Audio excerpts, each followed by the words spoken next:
Okay, this video is about how, if you live in a warm climate, you can still use your van in the winter. So I just attempted that this weekend. I lived down in South Texas and I went the whole way to Kansas City for the Thanksgiving weekend, and it got down to 24 degrees. So here's how I did it. It worked perfectly, and I did not have to winterize. So first of all, if we're gonna mooch dock, in this case at my son's house, the first thing you wanna do is go to your Firefly on the vertical navigation bar. You want to click on the lightning bolt, which is your power. Here, then you want to click on inverter, Xantrex controls, page over twice, shore breaker size. Now this is typically set at 50 or 30 amp. As you can see, I moved mine down to 15 amp. Do it again. And then press save. What that means is my inverter will only pull a maximum of 15 amps out of the shore power. Well, I'm hooked up to a 110 household plug. They're typically 15 or 20 amp services. Therefore, I intentionally set my inverter to only be able to pull down 15 amps so I can't blow the household circuit, and it worked perfectly. The next thing I want to show you is this. This tank heater, you press your tank heater.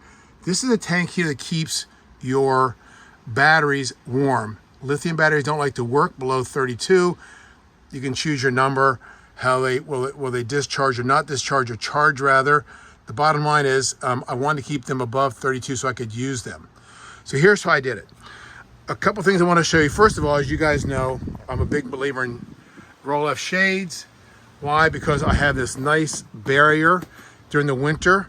So the worst part of my insulation is the windshield, and I can block that off. So I use four things. First, I use this. This is just my normal outdoor cord. It has three plugs, and it is grounded. I use this all the time when I'm boondocking. I can plug it into my RV or into shore power and run 2 or 3 things off this, my Ninja cooker, fan, etc. when I'm outside. I think everyone knows you have to have this this piece. This is a 30 amp service to 110 dog bone. Most importantly for us, 30 amp have to have that hook here. So it hooks into your 30 amp, and then this will plug into here. Then I plug this into the shore power, into the 110 outlet in his garage, and I was able to draw 15 amps continuously and not discharge my battery. And it worked fine. I tried one different thing that I think really worked well. I want to show you, this is what's different I did this week. So I went and bought this. This is an outdoor plug, grounded. This is the type, you can get it, it's very thin. Versus how thick this is, it's very thin. But it's an outdoor plug I got on Amazon. And I've got this. This is the Velocity tuned heat Tornado. Got this on Amazon also. This little guy was amazing. What we did was we placed this against the roll of shades and then pushed hot air back into the RV. And I'm telling you, it was 24 degrees outside, and this thing kept us nice and toasty at 7 degrees for 4 days. It was an amazing tool. What's different is I took this, and instead of plugging into my RV to push my batteries harder, since it was thin, I was able to run it around here. These are nice and thick, and then close the door on that wire, and it didn't crush at all, as you can see. But that way I could run my shore power, my heater, my Velocity, directly off the plug in his garage and not have to worry about running off my batteries. My concern then was that maybe my batteries wouldn't charge because it was going to be cold. Just the opposite is true. They charged all weekend long because I had my tank heaters on and I had them plugged into this shoreline. And I did one more thing that's different. This can draw up to 15 amps, and so could this. And I was on a 15 amp breaker. What I chose to do was run this one to a separate outlet in the garage, and this one to a separate outlet outside the garage. In other words, this had 15 amp access, and so did this also. So it's a small nuance. The point being is I didn't see any reason to winterize my vehicle. I was only going to be here for 3 days, and the coldest it was going to be was 24, but it was always above 30 during the day, so it never got below 32 for long enough, I felt, with the tank heaters on to freeze the system, and I was right. It's not for everyone. This is a nuance on boondocking.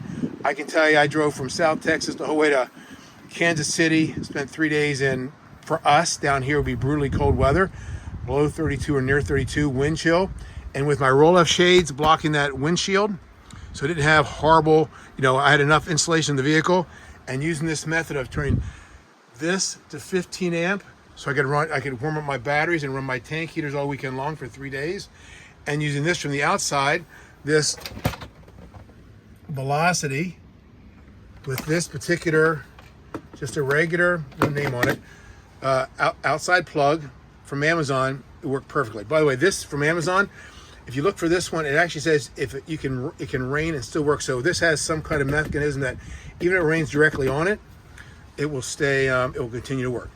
And this system worked really well for me for those living in the South who are going north for a day, couple days, where it's not going to get brutally cold into the 20s, and you just want to find a way to not have to worry about winterizing your vehicle.